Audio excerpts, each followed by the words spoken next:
ഞാൻ നയിച്ചു എൻ്റെ കുട്ടികളെ നോക്കാൻ.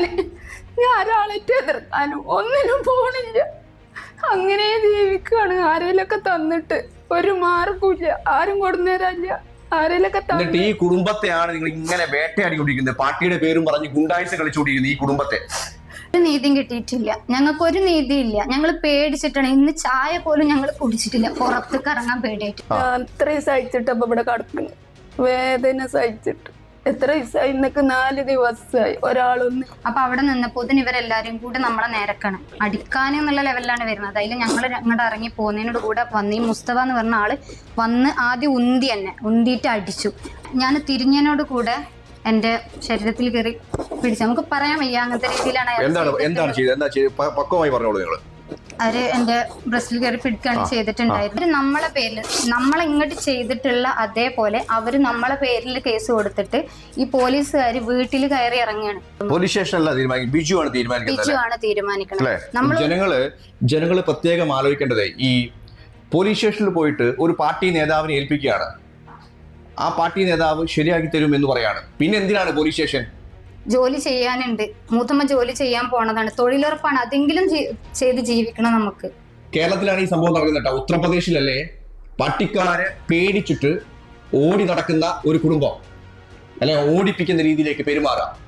നിങ്ങളൊക്കെ ജനങ്ങള്, സമൂഹം എന്തായാലും ഒരു ദിവസം തിരിച്ചറിയും. പാർട്ടിക്കാർ എന്ന് പറയുന്നത് ജനങ്ങളുടെ കൂടെ നിൽക്കാൻ വേണ്ടിയിട്ടുള്ളതാണ്. അത് ഏത് പാർട്ടിക്കാരും, ഒരു പാർട്ടിയെ എടുത്തു പറയുന്നില്ല. പക്ഷെ നിങ്ങൾ ചെയ്തുകൊണ്ട് നിങ്ങൾ ഇത് പറയുന്നുള്ളതാണ്. അതുകൊണ്ട് എല്ലാ പാർട്ടിക്കാരും മോശം എന്നല്ല പറയുന്നത്. തെറ്റ് ചെയ്ത ആളെ ചൂണ്ടിക്കാണിക്കുക തന്നെ ചെയ്യും.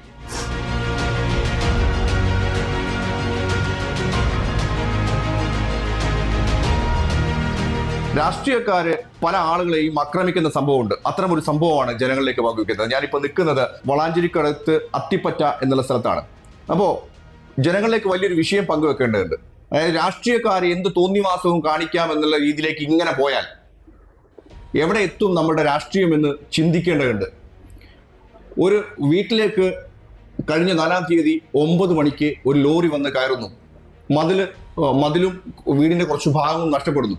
അതേ തുടർന്നുണ്ടായ ചർച്ചയിൽ പോലീസുകാർ പോലും ഇടതുപക്ഷത്തിന്റെ കുറച്ച് ആളുകളുടെ കൂടെ നിന്ന് പാവപ്പെട്ട ആളുകൾക്ക് നീതി കിട്ടാത്ത രീതിയിലേക്ക് പെരുമാറുമ്പോൾ എന്താണ് പറയേണ്ടതെന്ന് എനിക്കറിയില്ല.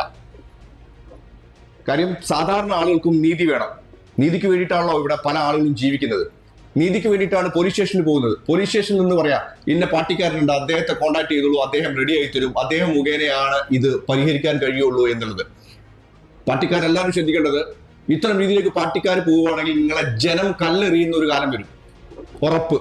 വണ്ടി വീട്ടിലേക്ക് ഇടിച്ചു കയറിയെ തുടർന്നാണ് ഇവർ പോലീസ് സ്റ്റേഷനിൽ പരാതിയുമായി ചെല്ലുന്നത്. ആ വണ്ടിക്ക് ഇൻഷുറൻസ് ഇല്ല. അപ്പൊ ആ വണ്ടിക്ക് ഇൻഷുറൻസ് ഇല്ലാത്ത വണ്ടിയുടെ ആളുടെ കൂടെ നിന്ന് പാവപ്പെട്ട ഒരു കുടുംബത്തെ ആക്രമിക്കുന്ന രീതി ശരിയാണോ എന്ന് ജനങ്ങൾ തിരിച്ചറിയണം. നിങ്ങൾ എന്നാണ് വണ്ടി കയറിയത്? 4-ാം തീയതി രാത്രി 9 മണിക്ക് വണ്ടി കയറുന്നു അല്ലെ? വണ്ടി കയറുന്നത് നിങ്ങൾ പോലീസ് സ്റ്റേഷനിൽ പോകുന്നു അല്ലെ? പോലീസ് സ്റ്റേഷനിൽ നിന്ന് പോയപ്പോ എന്താണ് പറഞ്ഞത്? 5-ാം തീയതിയാണ് പോലീസ് സ്റ്റേഷനിൽ പോയത്. അവിടുന്ന് എഗ്രിമെന്റ് എഴുതി, ഒരു കേസ് ആക്കണ്ടെന്നുള്ള നിലക്ക് എഗ്രിമെന്റ് എഴുതി 1 ലക്ഷം രൂപ തരാന്ന് പറഞ്ഞു. അങ്ങനെ പോലീസ് സ്റ്റേഷനിൽ തന്നെ എഗ്രിമെന്റ് എഴുതി. അതെ, പോലീസ് സ്റ്റേഷൻ വെച്ചാൽ പോലീസുകാരെ മുഖാന്തരമാണ് എഴുതിയിട്ടുണ്ടായിരുന്നത്. അവിടുന്ന് എഴുതി 1 ലക്ഷം രൂപ തിങ്കളാഴ്ച 12 മണിയാകുമ്പോഴത്തേന് കൊടുന്നു തരാ പറഞ്ഞു. അവർ വന്നില്ല. ചൊവ്വാഴ്ചയാണ് പിന്നെ അവർ വരുന്നത്. ചൊവ്വാഴ്ച വന്ന് അതിലാണ് ഇവരെ ഇടപെട്ട് അപ്പോഴും നാട്ടിലുള്ള ആളുകൾ വീണ്ടും ഇടപെട്ട് കുറെ സംസാരിച്ചു. എന്നിട്ടും ഇവർക്ക് യാതൊരു ഇതുമില്ല. അപ്പൊ അവര് പറഞ്ഞ തരൂല, ഈ 1 ലക്ഷം പോലും ഞങ്ങൾ തരൂല, ഞങ്ങളെടുത്ത് ക്യാഷ് ഇല്ല എന്നുള്ളത് പറഞ്ഞ് അത് അവിടുന്ന് ഒന്നും ഇല്ലാത്ത ലെവലിൽ പോയി. അങ്ങനെയാണ് നമ്മൾ പരാതി കൊടുക്കുന്നത്. 6-ാം തീയതി പരാതി കൊടുത്തു. 9-ാം തീയതി പരാതി കൊടുത്തത്. 9-ാം തീയതി പരാതി കൊടുത്തതിന്റെ അടിസ്ഥാനത്തിൽ നമ്മളെ വിളിച്ച് ഉച്ചവരെ അവിടെ ഇരുന്നു. ഒരു ഇതുണ്ടായില്ല. SIയും CIയും ഒന്നും ഇല്ലാത്ത കാരണം പിറ്റേന്ന് രാവിലെ വരാൻ പറഞ്ഞു. ചെന്നു. ആ ചെന്ന അടിസ്ഥാനത്തിലാണ് നമ്മൾ അവിടെ ഇരിക്കുന്ന ഓണേഴ്സും എല്ലാവരും അവിടെ ഇരിക്കുന്ന ഇടയിലാണ് അവിടെ ഒരു ഒരു സാറ് വന്നിട്ട് നമ്മളോട് ഈ കാര്യങ്ങളൊക്കെ എല്ലാ കാര്യങ്ങളും ചോദിച്ചു. ഞങ്ങളോട് ചോദിച്ചു, നിങ്ങൾക്ക് ഇത് ഒത്തുതീർപ്പാവുകയാണോ വേണ്ടത്, നിങ്ങൾക്ക് കേസാണ്. നമുക്ക് കേസ് വേണ്ട. കേസ് കഴിഞ്ഞ് കഴിഞ്ഞാൽ നമ്മളിതിന്റെ കൂടെ നടക്കാൻ നമുക്ക് ആളുകളില്ല, ആണുങ്ങളായിട്ട് ആരുമില്ല, വയസ്സായ ആളുകളാണ്.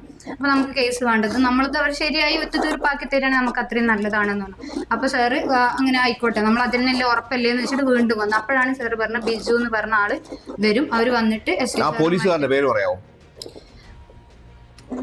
അറിയില്ല നമുക്ക്. പോലീസ് സ്റ്റേഷനിലാണ് നിങ്ങളോട് ബിജു എന്നുള്ള ആള്. ബിജു ആരാണ്? ബിജു നമ്മുടെ CPM-ന്റെ നേതാവിന്റെ ഏരിയ സെക്രട്ടറിയോ മെമ്പറോ അങ്ങനെ എന്തോ ആണ് അവിടെ. ശരി, ഈ പോലീസ് സ്റ്റേഷനിൽ തന്നെയാണ് പറയുന്നത് ഈ ബിജുവിനെ കോൺടാക്ട് ചെയ്യാം അല്ലേ? അതെ. എന്നിട്ട് എന്ത് സംഭവിച്ചു? നമ്മൾ കോണ്ടാക്ട് ചെയ്തിട്ടില്ല, നമ്മൾ മുന്നേ കോണ്ടാക്ട് ചെയ്തിട്ടില്ല അവര്. അപ്പോഴും നമ്മൾ ബിജു എന്ന് പറഞ്ഞപ്പോ നമുക്കറിയില്ല ആരാന്നുള്ളത്. പക്ഷെ അവര് വന്ന സമയത്ത് നമുക്ക് മനസ്സിലായി നമ്മളെ നാട്ടിലുള്ള ആളുകൾ തന്നെയാണെന്ന് മനസ്സിലായി.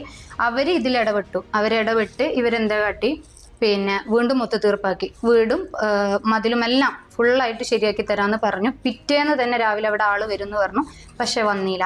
ഞങ്ങൾ വീണ്ടും വൈകുന്നേരം സ്റ്റേഷനിൽ പോയി. അവിടുന്ന് അവർക്ക് വിളിച്ചപ്പോൾ അവർ വിഷു കഴിഞ്ഞിട്ടേ നമുക്ക് നടക്കുള്ളൂ, അല്ലാണ്ട് ഞങ്ങൾക്കൊന്നും പരിപാടി നടക്കൂല എന്ന് പറഞ്ഞു. അത് കേട്ട് ആ സാറ് ഫോണ് കട്ടാക്കി. സാറ് പറഞ്ഞു ബിജു ഇതിലിടപെട്ടതല്ലേ, അപ്പൊ അവര് തീരുമാനിച്ച് കാര്യങ്ങൾ ചെയ്തു തന്നോളും. പോലീസ് സ്റ്റേഷനല്ല ബിജു ആണ് തീരുമാനിക്കണം. ജനങ്ങള് പ്രത്യേകം ആലോചിക്കേണ്ടത്, ഈ പോലീസ് സ്റ്റേഷനിൽ പോയിട്ട് ഒരു പാർട്ടി നേതാവിനെ ഏൽപ്പിക്കുകയാണ്. ആ പാർട്ടി നേതാവ് ശരിയാക്കി തരും എന്ന് പറയാണ്. പിന്നെ എന്തിനാണ് പോലീസ് സ്റ്റേഷൻ? ഇടതുപക്ഷം ആവട്ടെ, വലതുപക്ഷം ആവട്ടെ, കോൺഗ്രസ് ആവട്ടെ, അത് ആരാവട്ടെ, BJP ആവട്ടെ, ആരാവട്ടെ, പക്ഷെ അവരുടെ നേതാക്കന്മാരെ പോലീസുകാർ വെച്ച് ഏൽപ്പിക്കുമ്പോൾ കൃത്യമായ രീതിയിലേക്ക് പാർട്ടിക്കാരെ ഏൽപ്പിക്കേണ്ടതെന്ന് ഞാൻ പറയുന്നില്ല. അറിയുന്ന ആളുകളൊക്കെ ചിലപ്പോൾ ഉണ്ടാവും, നല്ല രീതിയിലേക്ക് സഹകരണം ചെയ്യുന്ന ആളുകളുണ്ടാവും. അപ്പൊ അവരോടൊക്കെ പറയുമ്പോൾ ഈ കാര്യത്തിന്റെ ഗൗരവം മനസ്സിലാക്കണം. ഒരു പാവപ്പെട്ട ഒരു സ്ത്രീ, അവരുടെ ഉമ്മയടക്കം, കണ്ണ് പോലും കാണാൻ കഴിയാത്ത ഒരു ഉമ്മയടക്കമുള്ള ഒരു പാവപ്പെട്ട സ്ത്രീയുടെ കുടുംബത്തെ ഒതുക്കാൻ വേണ്ടിയിട്ടാണോ ഈ പോലീസുകാർ ഈ ബിജുവിനെ ഏൽപ്പിച്ചത് എന്നുള്ള സംശയമുണ്ട്. കാര്യം എന്താ വെച്ച് കഴിഞ്ഞാൽ ഇത് എടുത്തു പറയേണ്ടിയിരിക്കുന്നു. കാര്യം ഇവർക്ക് ആരും പ്രതികരിക്കാനില്ല എന്നുള്ള രീതിയിലേക്കാണ് നിങ്ങളുടെ പെരുമാറ്റം ഞങ്ങൾ നോക്കിയ സമയത്ത് കണ്ടത്. എന്നിട്ട് എന്ത് ചെയ്തു? ബിജു ഇടപെട്ടതാണ്. അപ്പൊ ബിജു തന്നെ ശരിയായി തരുന്നു പറഞ്ഞു. ഓക്കെ, ഞങ്ങൾ അവിടുന്ന് പോന്നു. പിറ്റേ ദിവസം രാവിലെ അവര് ബിജു വിളിച്ചിട്ട് മുത്തമാന്റെ ഫോണിലേക്ക് വിളിച്ചിട്ട് പറഞ്ഞു നമ്മളോട് ആളെ ഏൽപ്പിക്കാൻ. അവര് വന്ന് നേരാക്കി തരാന്ന് പറഞ്ഞാൽ അപ്പൊ നമ്മളെ ഏൽപ്പിക്കണം എന്ന് പറഞ്ഞു. അപ്പൊ നമ്മളെ ഏൽപ്പിക്കൂല. ഇവര് വിശ്വാസമില്ല നമുക്ക്. ഇന്ന് പറഞ്ഞതല്ല നാളെ പറയണം. 11 ദിവസം കഴിഞ്ഞിട്ട് പണം കൊടുക്കേണ്ടി വരും. വണ്ടിക്ക് ഇൻഷുറൻസ് ഇൻഷുറൻസ് ഇല്ലാന്ന് നമ്മൾ ചെക്ക് ചെയ്തപ്പോ ഇൻഷുറൻസ് ഇല്ലാന്ന് മനസ്സിലായി. അതുമായി ബന്ധപ്പെട്ട് അതിനറിയുന്ന ആളുകള് ചെയ്തപ്പോ ഇൻഷുറൻസ് ഇല്ലാന്ന് മനസ്സിലായി.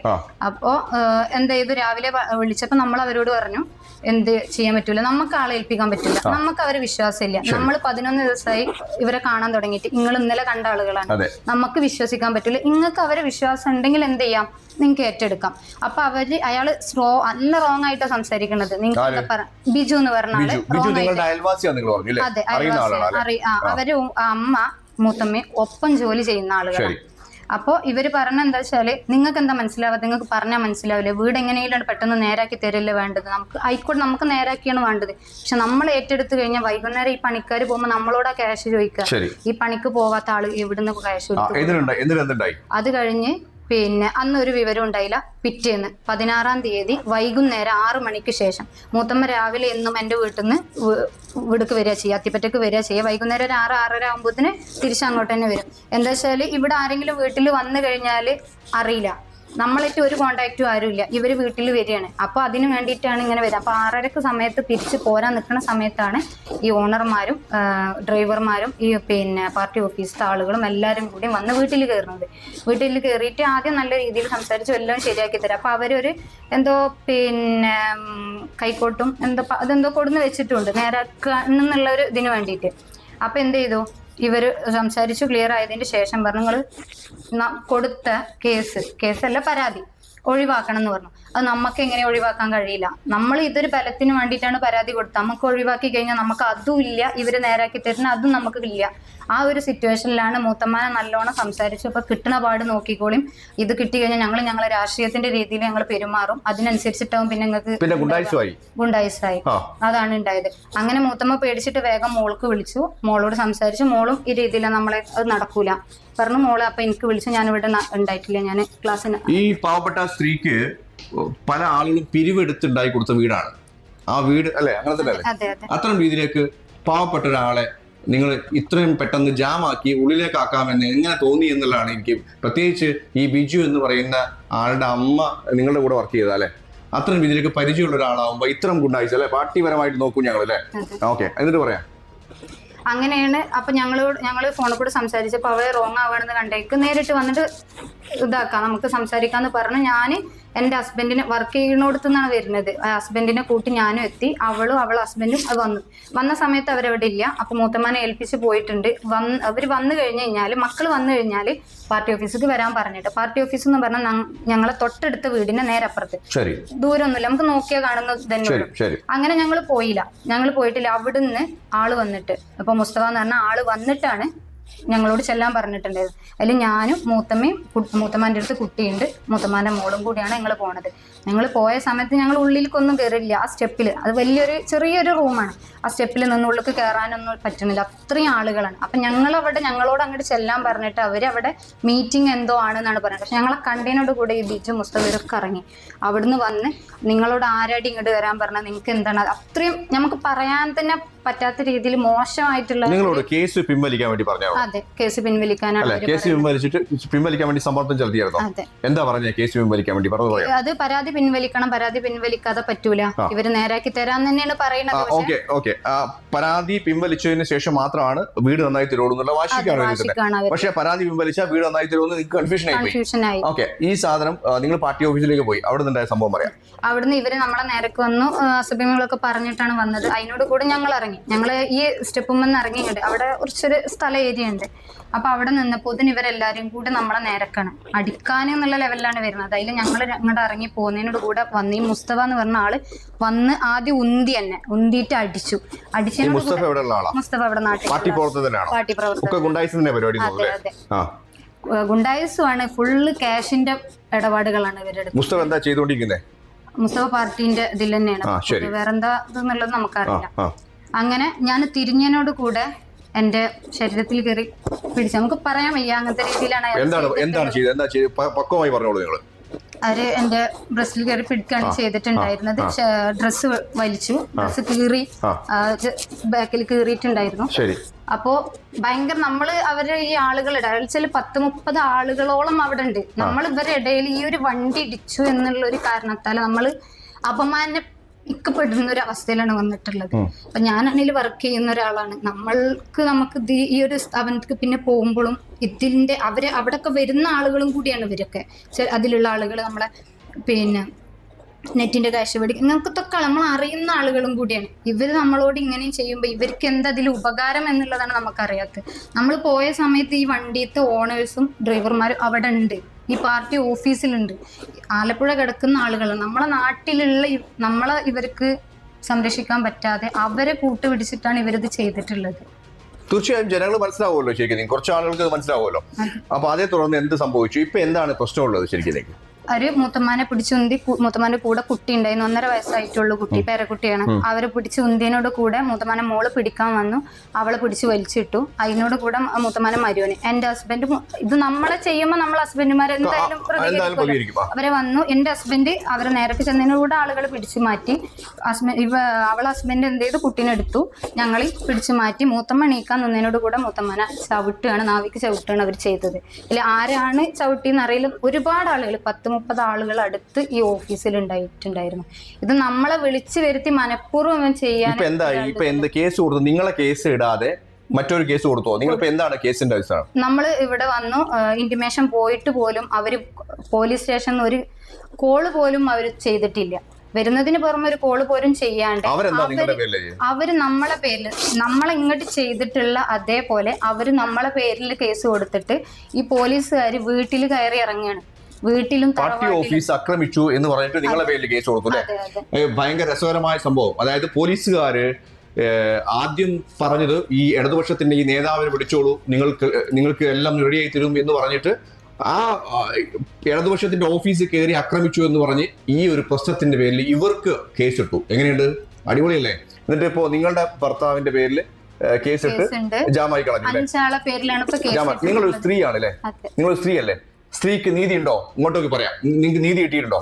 ഒരു നീതിയും കിട്ടിയിട്ടില്ല. ഞങ്ങൾക്ക് ഒരു നീതിയില്ല. ഞങ്ങൾ പേടിച്ചിട്ടാണ്. ഇന്ന് ചായ പോലും ഞങ്ങൾ കുടിച്ചിട്ടില്ല, പുറത്തേക്ക് ഇറങ്ങാൻ പേടിയായിട്ട്. എന്താ വെച്ചാൽ ഇവര് 4 പുറം നടക്കുകയാണ്. നമ്മൾക്കറിയാവുന്ന നമ്മളെ നാട്ടിലെ ആളുകൾ തന്നെ, ഈ പാർട്ടി CPIMന്റെ പാർട്ടിത്തെ ആളുകൾ ഇന്നലെ വൈകുന്നേരം ചായ മേടിക്കാൻ പോയിട്ട് അവിടുന്ന് ഒരാൾ ഞങ്ങളെ കണ്ടേക്ക്, ഞങ്ങളെ നാട്ടിലുള്ള ആളെന്നെ കോള് ചെയ്യാണ്. ഞങ്ങൾ പെട്ടെന്ന് അവിടുന്ന് ഓടിപ്പോന്നു, അത്രയും പേടിച്ചിട്ട്. ഇന്ന് സ്ത്രീക്ക് സ്വാതന്ത്ര്യം ഉണ്ട് അല്ലേ? നല്ല രീതിയിലേക്ക് സ്ത്രീക്ക് സ്വാതന്ത്ര്യമുണ്ട്. ഇത്തരം രീതിയിലേക്ക് പാർട്ടിയുടെ ആളുകള് ഗുണ്ടായുസം കളിച്ച് 100% ഗുണ്ടായുസം കളിച്ച് ഇത്തരം രീതിയിലേക്ക് പെണ്ണുങ്ങളാണ് സ്ത്രീകളടക്കം പേടിപ്പിക്കുന്ന രീതിയിലേക്ക് പോയാൽ 100% തുറന്നു കാണിക്കും. കേരളത്തിലാണ് ഈ സംഭവം നടക്കുന്നത് കേട്ടോ. ഉത്തർപ്രദേശിലല്ലേ പാർട്ടിക്കാരെ പേടിച്ചിട്ട് ഓടി നടക്കുന്ന ഒരു കുടുംബം, അല്ലെ ഓടിപ്പിക്കുന്ന രീതിയിലേക്ക് പെരുമാറുക. നിങ്ങളൊക്കെ ജനങ്ങൾ, സമൂഹം എന്തായാലും ഒരു ദിവസം തിരിച്ചറിയും. കാര്യം ഈ ഒരു രീതിയിലേക്ക് സ്ത്രീകളോട് പോലും മോശമായി പെരുമാറുന്ന രീതിയിലുണ്ടെങ്കിൽ ജനങ്ങൾ എന്തായാലും കണ്ടറിയും. എന്താണ് അങ്ങോട്ടേക്ക് പറയാനുള്ളത്? നിങ്ങൾക്ക് നീതി കിട്ടിയോ? നിങ്ങൾക്ക് ഒരു നീതിയും കിട്ടിയിട്ടില്ല, ഇതുവരെ ഒരു നീതിയും കിട്ടിയിട്ടില്ല. ഞങ്ങൾ ഇവിടെ പേടിച്ചിട്ടാണ് ഇവിടെ കഴിയുന്നത്. ഇവര് ഒരു ചെറിയ പ്രശ്നം വീട്ടിലേക്ക് ഒരു ലോറി അടിച്ച് കയറിയതിന്റെ തുറന്നുള്ള ഒരു സംഭവത്തില് ഇവരുടെ കുടുംബത്തിനെതിരെ കേസെടുത്ത് ഇവരുടെ ഭർത്താവിനടക്കം ലോക്ക് ചെയ്യാൻ വേണ്ടി നോക്കുന്നു. എന്ത് നിയമമാണിത്? എങ്ങനെയാണ്? ഇങ്ങനെയാണോ പോലീസ് സ്റ്റേഷനിൽ പോയി കഴിഞ്ഞാൽ ഉണ്ടാവുന്ന ഒരാൾക്ക് കിട്ടേണ്ട നീതി? എന്താണ് ഇപ്പോ നിങ്ങളുടെ അവസ്ഥ? ഭയങ്കര ദയനീയമായിട്ടുള്ള അവസ്ഥയാണ്. നമുക്ക് നീതി വേണം. ഞങ്ങൾ ഇങ്ങനെ ജീവിച്ചു കഴിഞ്ഞാൽ നടക്കൂല. നമുക്ക് പുറത്തിറങ്ങണം, നമുക്ക് നമ്മളതായ രീതിയിൽ ജീവിക്കണം. ജോലി ചെയ്യാനുണ്ട്, മൂത്തമ്മ ജോലി ചെയ്യാൻ പോണതാണ്, തൊഴിലുറപ്പാണ്, അതെങ്കിലും ചെയ്ത് ജീവിക്കണം നമുക്ക്. ആകെ നിങ്ങൾ പറയുന്നത് ആ മതില് പൊളിഞ്ഞു പോയ മതിലും വീടിന്റെ ഭാഗം ഒന്ന് കെട്ടിത്തരാം, ഇത് മാത്രമല്ലേ? ഇത് മാത്രമല്ലേ ഉള്ളൂ? ഇതല്ലേ പ്രശ്നം? നിങ്ങൾ മുൻവൈരാഗ്യം വല്ലതും ഉണ്ടോ? ഇല്ലല്ലോ. മുൻപ് പ്രശ്നങ്ങൾ വല്ലതും ഉണ്ടായിട്ടുണ്ടോ? ഇല്ല. ഈ മതിലുമായി പ്രശ്നം, ഈ മതില് പൊളിഞ്ഞതും വീടിന് കുറച്ച് പ്രശ്നം പറ്റിയതുമായി ബന്ധപ്പെട്ട് പോലീസ് സ്റ്റേഷനിൽ പോയപ്പോ സംഭവിച്ചതിന്റെ ബാക്ക് വശങ്ങളാണ് നിങ്ങൾ തുറന്നു കാണിക്കുന്നത്. കഷ്ടം തന്നെ. അല്ല, എന്താണ് പറയാ? നിങ്ങളെ അവസ്ഥ ഇപ്പൊ എന്താണ്? എനിക്ക് തന്നെയാണ്, ഒരാളും ഇല്ല. ഞാൻ നയിച്ചു എൻ്റെ കുട്ടികളെ നോക്കാൻ. ഞാൻ ഒരാളേറ്റ് എതിർക്കാനും ഒന്നിനും പോണില്ല. ഒരു മാസത്തിന് 3000, 2 മാസം 1.5 മാസം കൂടുമ്പോ പിന്നെയും പോണം തൃശ്ശൂർക്ക് 3000. അങ്ങനെ ജീവിക്കാണ്. ആരെങ്കിലൊക്കെ തന്നിട്ട് ഒരു മാർഗമില്ല, ആരും കൊടുന്നേരല്ല. ആരെങ്കിലൊക്കെ എന്നിട്ട് ഈ കുടുംബത്തെയാണ് നിങ്ങൾ ഇങ്ങനെ വേട്ടയാടിക്കൊണ്ടിരിക്കുന്നത്. പാർട്ടിയുടെ പേരും പറഞ്ഞ് ഗുണ്ടായിസ് കളിച്ചുകൊണ്ടിരിക്കുന്നത് ഈ കുടുംബത്തെ. ഇതാണ് പറയുന്നത്, ഒരു ദിവസം നിങ്ങളെ കല്ലെറിയുന്ന കാലം വരും ഇത്തരം രീതിയിലേക്ക് നിങ്ങൾ പ്രവർത്തനം നടത്തുവാണെങ്കിൽ. പാർട്ടിക്കാർ എന്ന് പറയുന്നത് ജനങ്ങളുടെ കൂടെ നിൽക്കാൻ വേണ്ടിയിട്ടുള്ളതാണ്. അത് ഏത് പാർട്ടിക്കാരും, ഒരു പാർട്ടിയെ എടുത്തു പറയുന്നില്ല. പക്ഷെ നിങ്ങൾ ചെയ്തുകൊണ്ട് നിങ്ങൾ ഇത് പറയുന്നുള്ളതാണ്. അതുകൊണ്ട് എല്ലാ പാർട്ടിക്കാരും മോശം എന്നല്ല പറയുന്നത്. തെറ്റ് ചെയ്ത ആളെ ചൂണ്ടിക്കാണിക്കുക തന്നെ ചെയ്യും. അത്യാവശ്യം അസുഖമുള്ള ഒരാളാണ് അല്ലെ? എന്താണ് നിങ്ങൾക്ക് അസുഖമുള്ളത്? ഇവിടെ ആർട്ടിനോട്ട, പിന്നെ നെഞ്ഞുവേദന, പിന്നെ തീരെ ഒന്നും കേൾക്കാൻ. ഇപ്പൊ ഈ പ്രശ്നവുമായി ബന്ധപ്പെട്ട് എന്താ ഉണ്ടായത്? ടെൻഷൻ കൂടുക, പിന്നെ തീരെ പിടിച്ചാ കിട്ടൂല. നിങ്ങൾ എന്തെങ്കിലും പരിക്ക് പറ്റിയോ അവിടുന്ന്? ഓല് ഉന്തിയില്ലേ, ഉന്തി ഇങ്ങനെ വലിച്ചു ഉന്തിയപ്പോ ഈ കൈ ഒന്നും കാട്ടാൻ വെച്ച. അത്രയും സഹിച്ചിട്ടപ്പോ ഇവിടെ കിടക്കുന്നു, വേദന സഹിച്ചിട്ട്. എത്ര ദിവസമായി? ഇന്നൊക്കെ 4 ദിവസമായി. ഒരാളൊന്ന് ഇതിന് വന്ന് നോക്കാനോ തുള്ളി വെള്ളം അടക്കം ഞങ്ങൾക്ക് കൊടുന്നേരല്ല. ഇതൊക്കെ എന്താണ് ഈ പോലീസ് സ്റ്റേഷനിൽ പോകുമ്പോ ഇത്തരം രീതിയിൽ ആളുകൾ ഏൽപ്പിക്കുമ്പോൾ ഉണ്ടാവുന്ന പ്രശ്നങ്ങളാണ്. പോലീസ് സ്റ്റേഷനിൽ നിന്ന് എന്താണ് പറയാ, പോലീസ് സ്റ്റേഷനിൽ നിന്ന് ഒരാളെ ഏൽപ്പിക്കുമ്പോൾ തക്കതായ രീതിയിലേക്ക് ഇതിന്റെ സീരിയസ്നെസ് പറഞ്ഞു വേണം ഏൽപ്പിക്കാൻ. നിങ്ങൾ ഇദ്ദേഹം ഇടപെട്ട കേസാണ്, ഇദ്ദേഹം തന്നെ ക്ലിയർ ആക്കട്ടെ, ഇടപെടട്ടെ എന്ന് പറഞ്ഞല്ലോ. ഇതാണ് അവസ്ഥ. അപ്പൊ എന്തായാലും ജനങ്ങൾ കണ്ടറിയും. എന്തായാലും ഇന്നല്ലെങ്കിൽ നാളെ നിങ്ങൾക്ക് എന്തായാലും ഇതിനുള്ള ജനങ്ങൾ വിധി എഴുതുന്ന കണ്ടീഷനിലേക്ക് പോകും. നന്ദി, നമസ്കാരം.